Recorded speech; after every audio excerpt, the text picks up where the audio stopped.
Bonjour et bienvenue sur JTPT, journal télévisé pour la Thaïlande, journal hebdomadaire qu'on retrouve chaque dimanche. Merci à tous les nouveaux arrivants et si vous n'êtes pas encore abonné, pensez-y. Et cette semaine, de quoi on va parler? Je vais commencer par répondre à 2-3 commentaires sur l'ancienne vidéo d'il y a quelques jours par rapport aux news. On va reparler rapidement des taxes douanières imposées par les États-Unis, on va voir où en sont les négociations. Une bonne nouvelle, un nouveau vol, une nouvelle ligne supplémentaire de Air France qui connectera Paris directement à Phuket avec plusieurs avions disponibles par semaine. On va parler de Scott, un Thaïlandais mi-écossais, assez populaire sur les réseaux sociaux, qui aurait démissionné de lui-même de son poste de la conservation marine dans les parcs nationaux en Thaïlande. On va voir un policier qui a été condamné pour cruauté envers les animaux. Ensuite, on a une TikTokeuse qui va nous apprendre comment vivre gratuitement en Thaïlande. Pour terminer, on va voir du côté de Phuket une apparition qui paraît paranormale. On fera un point rapide sur le taux Eurobat. Mais avant de commencer, normalement, je remercie les donateurs de la semaine. Mais comme la semaine dernière, j'ai mis en place la plateforme Tipeee pour me faire des dons sans passer par YouTube, eh bien, vous avez été super réactifs et super généreux. Et comme vous êtes assez nombreux, je ne peux pas tous vous dire merci en introduction, mais à la place, restez bien jusqu'à la fin au générique. Je vous ai préparé un générique personnalisé de remerciements, un tube de l'été, même si on va plutôt vers la mousson, donc un tube de mousson aux petits oignons. Donc je vous invite à écouter jusqu'à la fin. Petit message personnel aussi à Lola Chocolat. Si tu regardes ma vidéo, je t'invite à me contacter, que ce soit sur Instagram, éventuellement TikTok. J'aimerais rentrer en contact avec toi. Et comme d'habitude, si vous ne voulez pas regarder tout le JT entier, je place les chapitres avec les différents sujets sous la vidéo. Vous pouvez cliquer et sélectionner la partie que vous voulez visionner. Allez, générique et place aux news.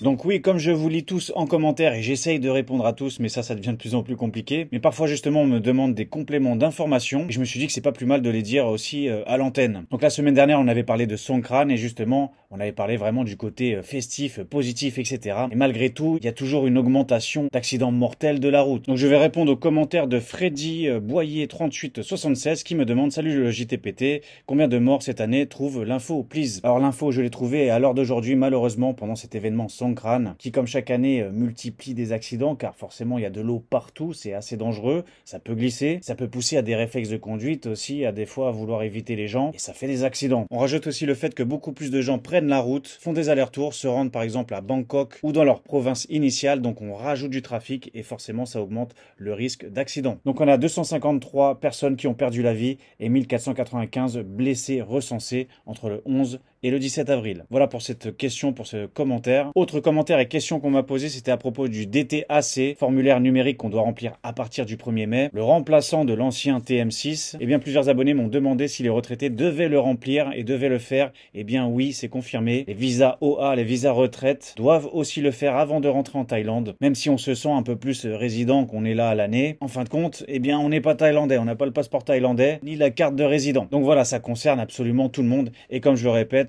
par défaut, au pire, remplissez-le. Si vous avez un doute, comme ça, au moins, vous avez de quoi le présenter. C'est assez rapide et normalement, c'est instantané. Et je répète encore une fois que c'est à remplir maximum 72 heures avant départ. Donc on peut le remplir à 48 heures, 24 heures, peut-être quelques heures avant départ. Normalement, c'est bon, ça marche. On fait un point rapidement sur la situation des droits de douane à l'international imposés par le président américain Donald Trump. La Thaïlande était bien entendu aussi concernée avec un taux jusqu'à 37% de taxation. Eh bien, on apprend cette semaine que la Thaïlande fera partie des 14 privilégiés, des 14 pays concernés à pouvoir négocier en priorité avec les États-Unis pour pouvoir trouver terrain d'entente. Car la Thaïlande, mine de rien, après s'être retrouvée 12e position dans les accords commerciaux avec les États-Unis, eh bien vient de monter aussi à la 10e position. Et forcément, ça tape dans l'œil des États-Unis et ouvre la discussion pour de futures négociations. Donc la Thaïlande et le ministre des Finances, M. Pichai, a indiqué que son pays était prêt à engager un dialogue constructif avec les États-Unis. Donc voilà, on voit que la stratégie du président américain marche, on voit que tous les pays sont prêts à tenir des échanges, des accords commerciaux supplémentaires et la Thaïlande ne loupera pas l'occasion justement d'améliorer la situation.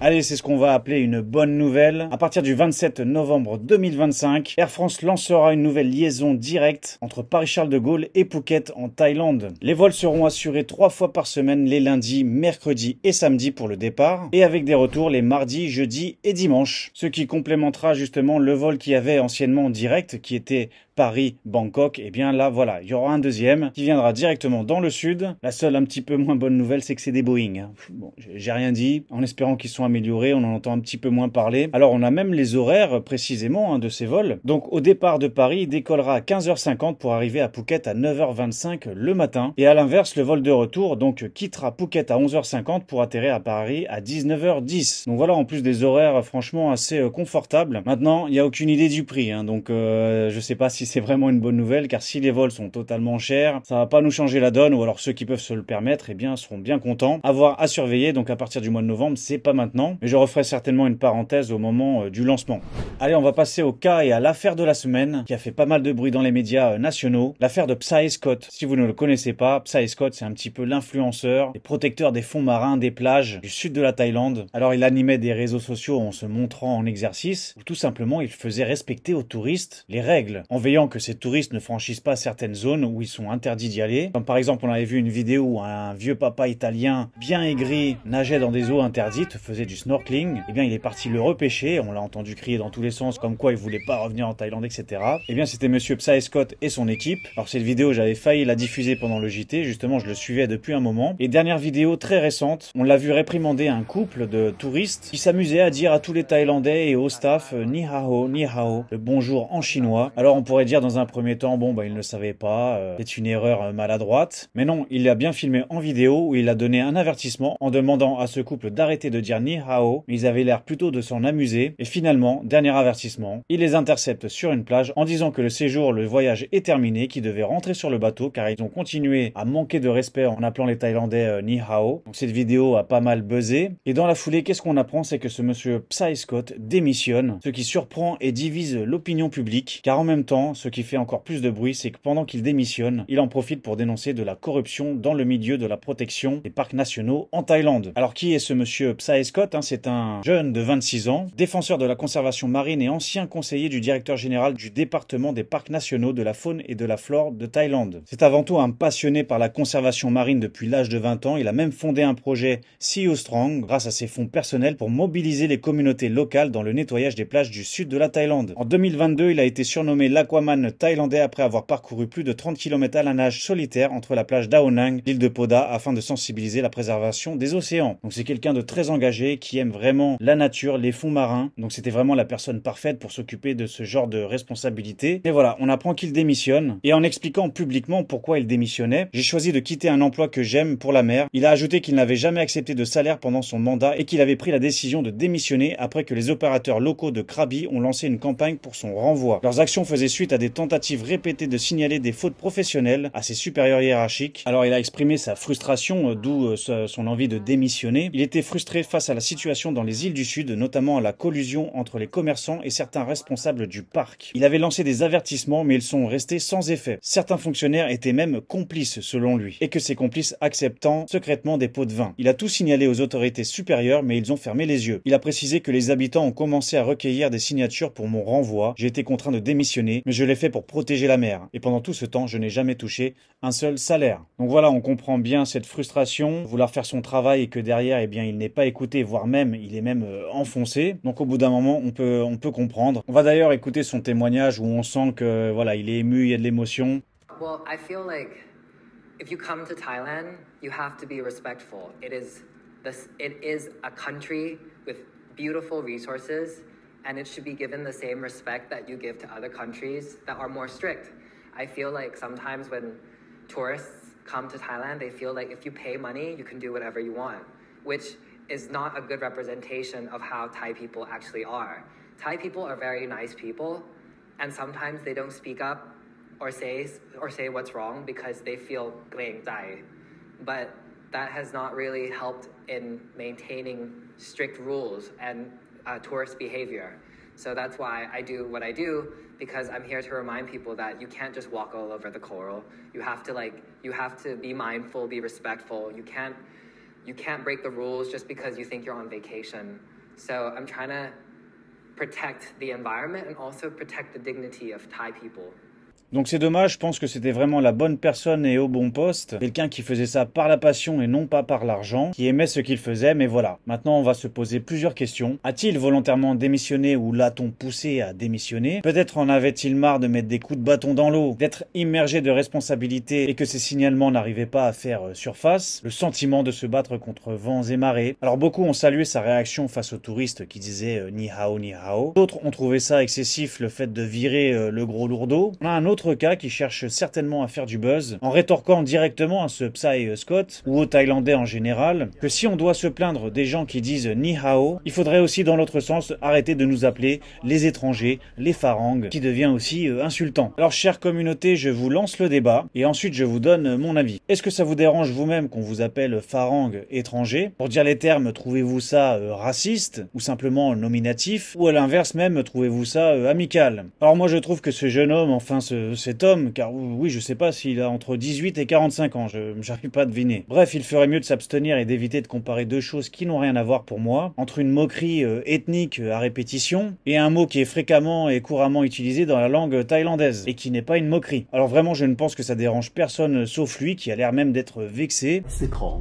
Farang, moi c'est con. Farang, farang. Puis j'aime pas l'idée de vouloir importer la gravité de ce mot étranger comme on a dans nos pays. C'est devenu quasiment presque une insulte chez nous. Moi j'ai pas de problème avec ça, on m'appelle l'étranger, farang, oui et alors. Mais bon, je pense que ça va lui retomber dessus le fait de vouloir donner des leçons. Bref, qu'il aille dormir, il a l'air fatigué le farang là. Donc je compte sur vous pour me dire ce que vous en pensez un peu de tout ça. Trouvez-vous que ce Psy Scott est excessif dans ses comportements, il fait trop respecter les lois? Pensez-vous qu'il a raison d'agir comme ça envers les étrangers, les touristes qui dépassent un peu les bornes? Ou justement toute l'année on entend des plaintes par rapport aux étrangers qui sont pas assez corrects? Eh bien peut-être qu'on aurait plus besoin de personnes comme lui, mais apparemment ça a l'air de déranger, ces personnes-là ne sont pas suivies. Donc on est quand même sacrément coincé dans une contradiction je trouve, entre on se plaint des étrangers mais à la fois on donne pas du crédit à ceux qui veulent faire respecter les règles aux étrangers. Bref, dites-moi ce que vous en pensez, et n'oubliez pas de me dire si ce mot farang étranger vous dérange, vous aussi. Bref, je ne m'inquiète pas pour ce jeune Psy Scott, âgé de 26 ans, type mannequin, beau gosse. Je pense qu'on va le retrouver très prochainement sur les réseaux. Et puis en même temps, je m'étais posé la question, mais comment il fait pour ne pas être payé? Il n'a jamais eu de salaire. Mais voilà, petite précision, Psy Scott est l'arrière-petit-fils du fondateur de Singa Corporation, la grande marque de bière nationale, donc je pense que voilà, il est d'une bonne famille, on ne s'inquiète pas pour lui, je pense qu'il a tout l'avenir devant lui, c'est quelqu'un d'engagé, et il a bien dit pour terminer ce chapitre, je remercie tout le monde pour ses expériences et continue de soutenir tous les responsables du parc. Je continuerai d'avancer. Bonne chance à Monsieur Scott. Parlons d'une triste et cruelle affaire. Un policier lourdement condamné en cruauté envers les animaux. Des faits qui remontent en mai 2020. Eh bien, autour d'une université de Chiang Mai, il y avait un chien mascotte, qui avait été surnommé Tia Morchor. C'était son petit surnom. Eh bien, un jour, on l'a retrouvé au bord de la route, le crâne fracassé. Et ce responsable serait un policier qui a été démis de ses fonctions entre-temps, qui lui-même avait dit pour sa défense qu'il avait juste pris le chien sur sa moto et que le chien avait sauté de la moto et s'était fracassé le crâne, ce qui a été démenti par la cour d'appel, et donc le policier est condamné à 16 mois de prison ferme ainsi qu'une amende de 100 000 bahts, environ 2800 €. Alors ça paraît pas énorme, mais pour un Thaïlandais c'est quand même pas trop mal. C'est même une sentence assez exemplaire, et tant mieux, car on ne veut pas que ce genre de cas se répète.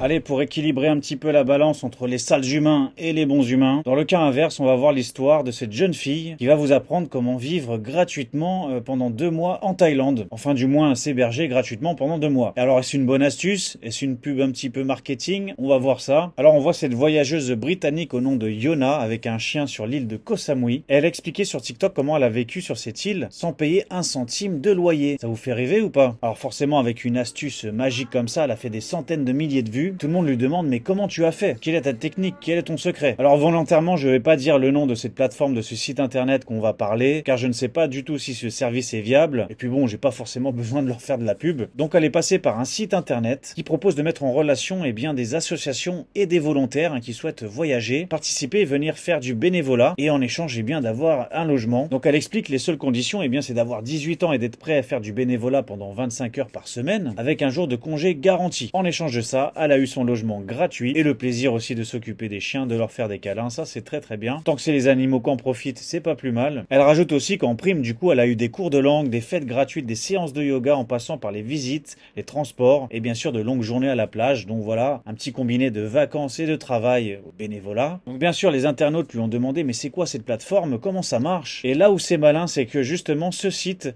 pour pouvoir avoir ses bons plans et ses relations avec ces associations qui proposent ce genre d'échange, eh bien faut payer apparemment 49 €, 49 $ pour être mis en contact derrière avec ces personnes-là. Donc alors voilà, c'est là où j'ai pas fait le test, hein. Personnellement, j'ai pas envie d'envoyer 50 $ pour vérifier. À la rigueur, après derrière, j'ai envie de dire pourquoi pas, si vraiment le service est assuré derrière, que ce n'est pas une arnaque, que derrière ça fait profiter des animaux, ou des associations qui trouvent des bénévoles sérieux, car j'imagine que quand on est prêt à mettre 50 € pour faire ce genre d'action, c'est qu'on est décidé, c'est qu'on est volontaire, qu'on n'est peut-être pas que là pour profiter du paysage. Donc ça permet peut-être de faire un filtre. Justement, elle explique à ses internautes que tous les hôtes sur ce site ont été entièrement contrôlés et vérifiés, ce qui permet d'avoir un service sérieux. Voilà donc petite info, petite astuce, si tout ça est vrai, hein, je ne me porte absolument pas garant de ce genre de service, mais ça peut être éventuellement une bonne idée.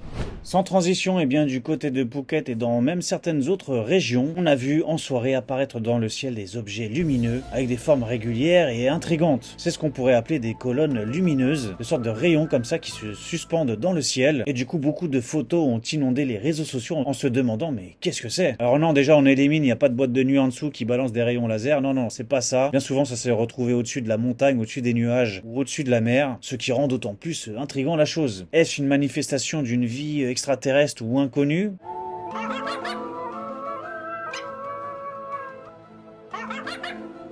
Ou tout simplement un phénomène naturel? Eh bien apparemment on aurait une explication. Ce n'est pas arrivé qu'en Thaïlande, hein, c'est déjà arrivé dans d'autres pays, notamment au Japon. C'est ce qu'on appelle un pilier de lumière ou colonne lumineuse. C'est un phénomène optique atmosphérique qui se manifeste par une colonne verticale de lumière, semblant s'étendre au-dessus ou en dessous d'une source lumineuse. Ce phénomène est causé par la réflexion de la lumière sur des cristaux de glace en suspension dans l'atmosphère. Alors bon, au début de l'explication ça allait bien, mais quand on parle de cristaux de glace en Thaïlande, là je suis moins d'accord. Alors on a vu une autre photo où là par contre c'est très fréquent, on voit des très fortes lumières vertes au-dessus de la mer. Ce sont les bateaux pêcheurs de Calmar qui ont une lumière très puissante, et quand il y a pas mal de nuages etc, eh bien ça reflète dans tout le ciel. Les lumières sont vraiment visibles extrêmement loin, et là aussi justement on retrouvait ces fameuses colonnes de lumière. Alors est-ce ces bateaux de pêcheurs qui provoquent ce genre de rayons là? Ça pourrait être une cause, hein, qui déclenche ce phénomène là, mais là où c'est étrange c'est qu'on voit des photos où il y a le même phénomène mais il n'y a pas du tout ces bateaux là, et on les voit vraiment très très haut dans le ciel, au-dessus des nuages. Donc bah écoutez, peut-être qu'on a des cristaux de glace dans le ciel de Phuket ou de Thaïlande. En attendant, ça reste toujours joli et sympa à voir. Doit-on rappeler au service Mulder et Scully, ou voire même peut-être Docteur Poisson? Docteur Poisson à la rescousse. Un Docteur Poisson, il pourrait nous torcher cette affaire, je pense, en 5 minutes. Il est spécialiste des phénomènes paranormaux. En plus, Docteur Poisson, les bateaux de pêche, tout ça, ouais, je pense qu'on va essayer de le contacter. Docteur Poisson, le vrai. Allez, rapidement, on fait un point sur le taux Eurobat. Eh bien, il continue de grimper un petit peu et on a un taux de 37,92. On se rapproche des 38. On se rappelle qu'au mois d'avril l'année dernière, on était monté à plus de 39, voire presque 40. Donc, on n'est pas encore au même taux, mais ça reste relativement quand même un bien meilleur taux. Donc, si vous avez encore un petit peu de cash, all in, car apparemment, d'ici la fin de l'année, quand la nouvelle saison, la haute saison va redémarrer, comme d'habitude, ça risque de redescendre. Et on ne sait pas aussi les événements mondiaux, économiques. Avec tout ce qui se passe en ce moment, ça peut encore très vite bouger. Allez, avant d'écouter le super générique de fin, pensez bien à rester jusqu'au bout. Passons tout de suite au zapping. Au zapping cette semaine, on va faire un zapping animal. Comme on a pas mal parlé d'animaux et pour rendre un petit peu hommage à ce pauvre chien qui a été tabassé. Et bien voilà, moi j'aime bien quand les chiens se vengent un petit peu face aux humains. On voit cette jeune femme qui pose son téléphone au sol pour faire un petit selfie ou se filmer en train de faire une danse ou de l'exercice. Mais à peine posé au sol, à peine 10 secondes, un chien a repéré le téléphone, s'en saisit et se met à courir avec. On entend la Thaïlandaise derrière qui crie « Arrête, viens, arrête !» Finalement, le chien a fini par abandonner le téléphone, ou peut-être qu'il a glissé de sa gueule, avec la Thaïlandaise qui râle encore plus. Voilà, c'était pas méchant, c'était une petite farce de notre ami canin. Et deuxième vidéo, ceux qui sont un petit peu vieux comme moi, eh bien on a tous été bercés par le dessin animé Tom et Jerry, qui était bien, qui était sympa, qu'on regardait le dimanche soir sur sa cartoon avant de rattaquer la semaine d'école. Eh bien Tom et Jerry en Thaïlande, eh bien c'est du réel. On voit ce chat et ce rat qui se mènent une bataille ensemble. C'est toujours assez marrant parce qu'on voit que le rat, il est pas plus impressionné que ça. Il fait face, il fait front, il attaque, même il riposte. Et le chat, lui, qui a plutôt l'air de s'amuser, de lui mettre 2-3 tartes. Mais aucun des deux lâche l'affaire. Alors oui, c'est un petit peu surprenant, car la plupart du temps, ces chats-là ne calculent pas du tout les rats. Il peut y avoir des rats en Thaïlande, oui, on en a tous vu. Mais tellement c'est un animal qui est assez gros et justement assez répondant, ben les chats ne les calculent pas du tout. C'est vraiment trop gros pour eux. Les chats préfèrent les petits geckos, les petits lézards. Ils sont bien plus inoffensifs. Car oui, une morsure de rat, ça doit pas faire du bien. Et puis bon, c'est bien un vecteur de maladie. Et voilà, c'était assez marrant de les voir se taper une petite bataille en plein milieu, en plein public. Mais je suis sûr qu'ils sont devenus meilleurs amis après. C'est tout pour ce JT, merci d'avoir regardé jusqu'au bout. N'hésitez pas à commenter, liker, partager, vous abonner si ce n'est pas encore fait. Même un simple bonjour suffit pour aider cette vidéo à être référencée. Donc merci énormément de votre soutien. Et comme je l'ai dit en introduction, comme vous êtes des super gentils gens, eh bien vous avez extrêmement répondu aux nouveaux liens que j'ai mis en place pour faire des dons hors YouTube sur la plateforme de Tipeee. Alors on retrouvera ce lien sous chaque vidéo. J'ai expliqué la semaine dernière comment ça marchait. Donc merci encore énormément pour votre générosité. Et la bonne nouvelle, donc j'ai bien vérifié, c'est que cette plateforme ne prend que 8% des dons, contrairement à 50% encore une fois à YouTube. Donc je pense que je vais fixer le taux à 10%, 10% que je vais garder, je vais mettre dans une cagnotte séparée, et ces 10% iront un coup de temps en temps pour des associations animalières, car c'est vraiment une cause qui me tient à cœur, et j'ai envie de faire partager une partie de ces dons, et comme je dis toujours, ça fait une double bonne action. Donc merci encore à vous. Avant de passer au super générique de remerciements de tous les donateurs, vous pouvez ajouter mon Instagram et le TikTok pour voir du contenu et des infos supplémentaires. Restez informés, c'est rester éveillé. Prenez soin de vous, à dimanche prochain, et c'est parti, générique. Merci chère communauté pour votre générosité. Vous faites partie des gentils gens, ceux qu'on appelle les GG. Merci Alex de Nianon et merci Bernard. Merci Gérard et merci GG frère d'Errand. Merci Ibra, merci Jonathan et merci Lan Rebelle. Merci Laurent, Marc et merci Pierre. Merci Raymond Grenier et merci Salvatore. Merci Terry et merci Thierry et Eric.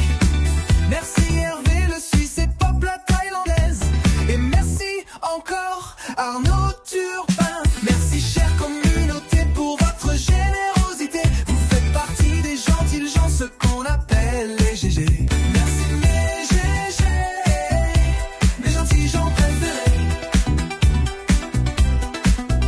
Merci mes GG, mes gentils gens préférés. Merci mes GG, mes gentils gens préférés. Merci mes GG, mes gentils gens préférés.